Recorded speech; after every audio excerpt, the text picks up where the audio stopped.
What's good, family? I had a dear friend come up to me recently who isn't super close to the Valorant scene, doesn't know a ton about the Valorant space, but wants to get involved, wants to get invested. And they asked me, what's the best way to keep up with what's going on? Because there isn't really an easy way to keep up with everything. So it was actually this friend who gave me this idea. And this idea has grown legs and has become my next project. So my hope with this is that we're able to put together a weekly nugget of all things Valorant. I'm talking Valorant Esports, things that are happening in the client, different skins, different songs, different anything and everything you could possibly fathom Valorant. I'm hoping we can cover in this show. Without any further ado, this is what you may have missed this week in Valorant. Up first, we've got to talk about the best time of the year. Welcome to Champs. Oh my God! Still up, still in play, still fragging! This year, Valorant Champions is taking place in Los Angeles, California. 16 teams from around the world are coming together to compete here. There's going to be a group stage, a playoff stage, and then it'll all boil down to one team to be competing for the biggest trophy on the biggest stage of Valorant's year. They're divided into 4 groups, and up first, we have Group A. The first match in Group A is Paper Rex, who finally has a full-strength roster because something is now joining them. They did not have something playing with them in Tokyo. They're going to be going up against Crew Esports, the Cinderella of all Cinderellas. They go 0-9 in the regular season. 0-9. Somehow make their way through LCQ, run the gauntlet, and qualify for champs, beating their Latin American comrades in Leviathan. The second match is EDG, Edward Gaming. They've very quickly taken to the name of world beaters. They also have the hottest name in Valorant in Kong. They're going to be going up against Giants Gaming, who also came through via EMEA LCQ qualifiers. Group B, first off, includes Evil Geniuses, who are coming off of an outrageously surprising and exciting second place finish at Masters Tokyo. They're going to be dancing with FPX. And the second match is Foot Esports going up against T1. Group C includes Fnatic, who are officially the only team in Valorant history to win 2 international titles back-to-back, and they're gunning for more. They're looking to be the very first Triple Crown winner in the history of Valorant.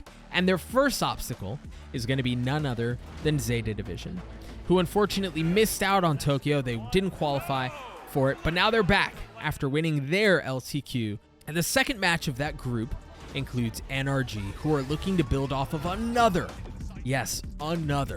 top 4 performance on the international stage. And they're going to be going up against the fresh new faces in Billy Gaming.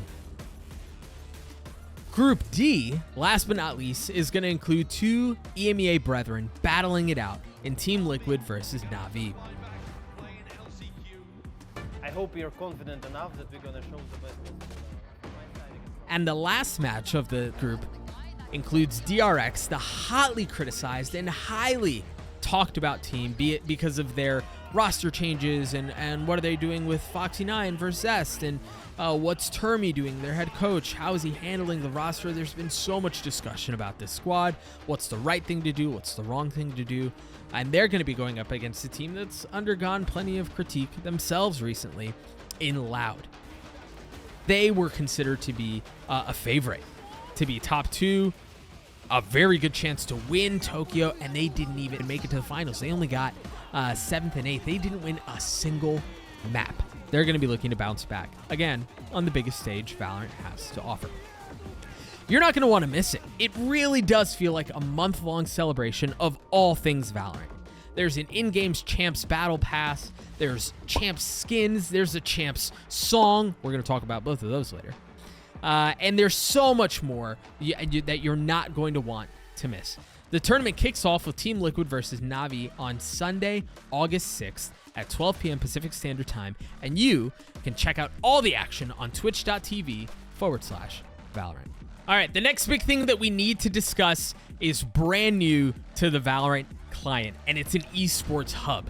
They added it to the client right before Champ starts, and it is the perfect timing. It shows everything you could possibly want to know when it comes to Valorant esports. And again, it's right in the client. So the next time you get online and you decide that you want to queue to int in your bronze games, check out the Esports Hub first.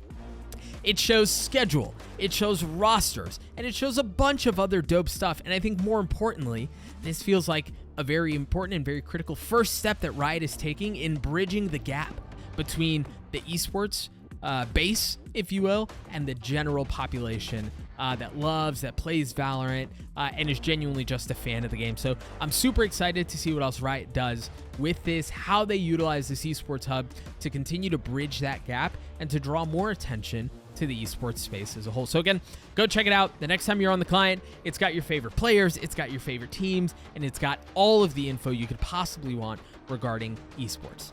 Check it out. Up next in the Valorant world, we have finally gotten our champs skin. Every year, as has become customary for the last couple of years since Valorant has been running champs tournaments, they come out with a fire skin bundle in commemoration and in celebration of the tournament, and this year is a banger. It's a Vandal, and the Vandal is so freaking sick. I'm not gonna lie to you, I'm gonna keep it a buck with you. The knife is kind of mid. That's just my opinion though. Go check it out, tell me what you think, but the Vandal is dope. I believe it was just announced too how much the bundle is gonna cost. I wanna say it's like 6,100 credits or 6,175 or something like that. VP when it comes out, and it should hopefully be out by the time this episode is published. A percentage of sales from that skin bundle goes to all the competing teams at Champs. So buy the skin bundle, look dope, frag out, support your favorite teams, and tell me what you guys think about the skin when it comes out. And if you get the knife and you disagree and you think the knife is dope too, let me know.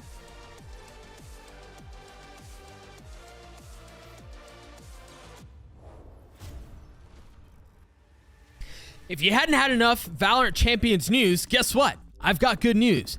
There's more.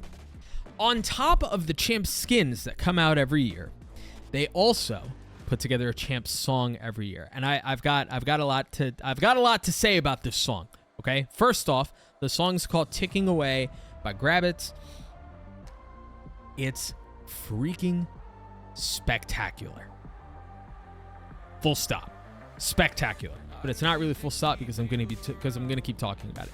The song is an absolute banger. It's probably, of all the Valorant songs that have come out, it's probably my second favorite song. Right? That's how good the song is.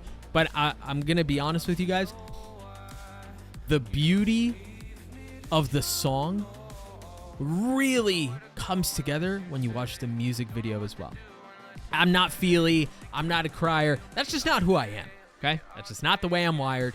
I fully watched the YouTube video, the music video for the song twice, and I cried both times. That's how good the song is. It's a bop.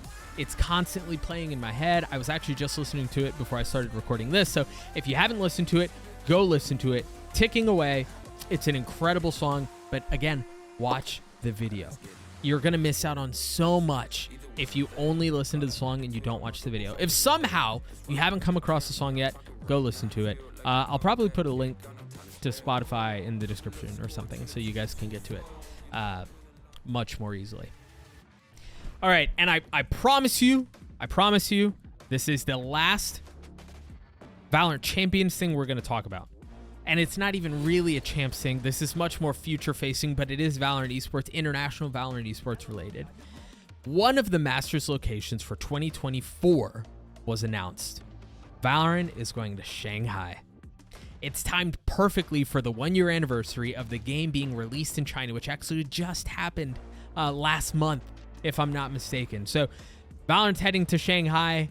I'm so freaking excited. We've already got 3 teams, one of them who competed at Tokyo, who are going to be competing at champs this year from China. So just think about the fact that the game hasn't even been out officially.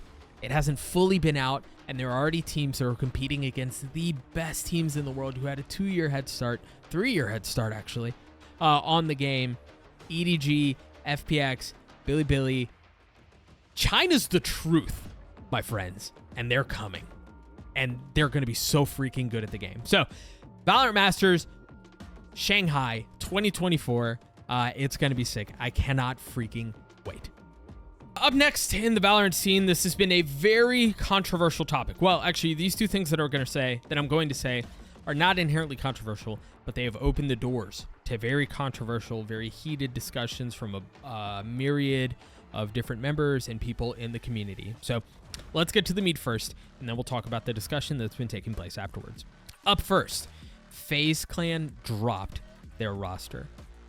They put out a tweet publicly saying that they're dropping the roster. This FaZe Clan was competing in Ascension, and after they failed to qualify for the International League for Americas, it was announced that their roster was dropped. In a very similar note, M80, who came in second place at the Ascension tournament in Sao Paulo, Brazil, earlier this year, losing to the Guard in the grand finals, has also publicly announced that they are exploring options. They're allowed to take options and things of that nature. And that turns us to the discussion around what's happening in the Tier 2 scene. What is the future of the Tier 2 scene going to look like, and everything like that. And I'm not going to go into this a ton because I think at this point there's been a lot of discussion around it. I'm going to try to very objectively try to share the different schools of thoughts on all this. I think there's generally a big concern for the Tier 2 Valorant space. And the reason for that is that people feel like teams are just not, teams are not incentivized enough to invest in Tier 2 Valorant for a myriad of reasons. One of them, if you don't win the Ascension tournament, you have a mad long off season with nothing to do. There are salaries that need to be paid. There's everything that goes along with that, and there's nothing to compete in. There's no tournaments. So what's the point, right? Number one. Number two, because of the way that things are structured, the way it works right now, I'm not saying this is right, wrong, or indifferent. I'm not sharing my opinion on the matter. All I'm saying is the way that it works right now is when you win the Ascension tournament, you qualify for the major leagues, so to speak. You compete in your respective international league for 2 years, and then you go back. Those are the current rules today.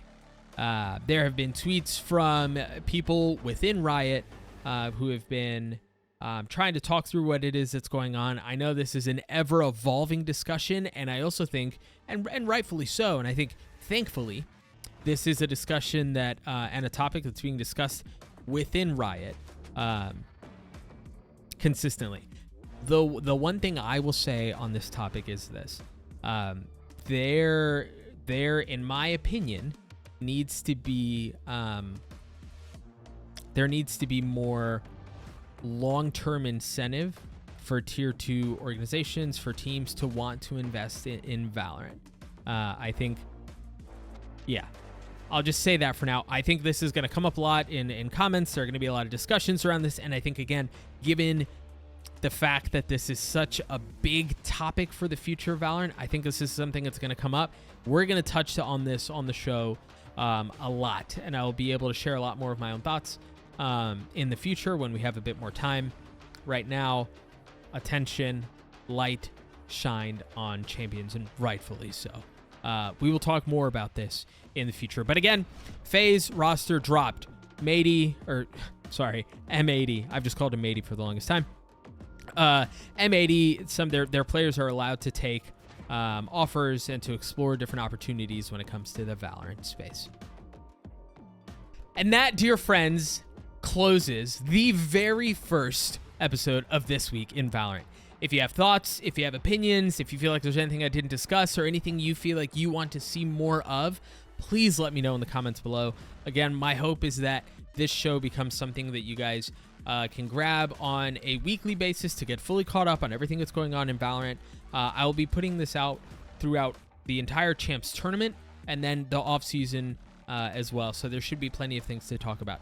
I also hope to have guests come through every so often to talk about hot button issues such as what's happening in the Tier 2 space and things of that nature. So again, if you have any feedback, please let me know in the comments below. Thank you for checking it out, and I hope to see you guys next time. Fnatic do the Grand Slam, or are we going to get a new winner here in the international circuit?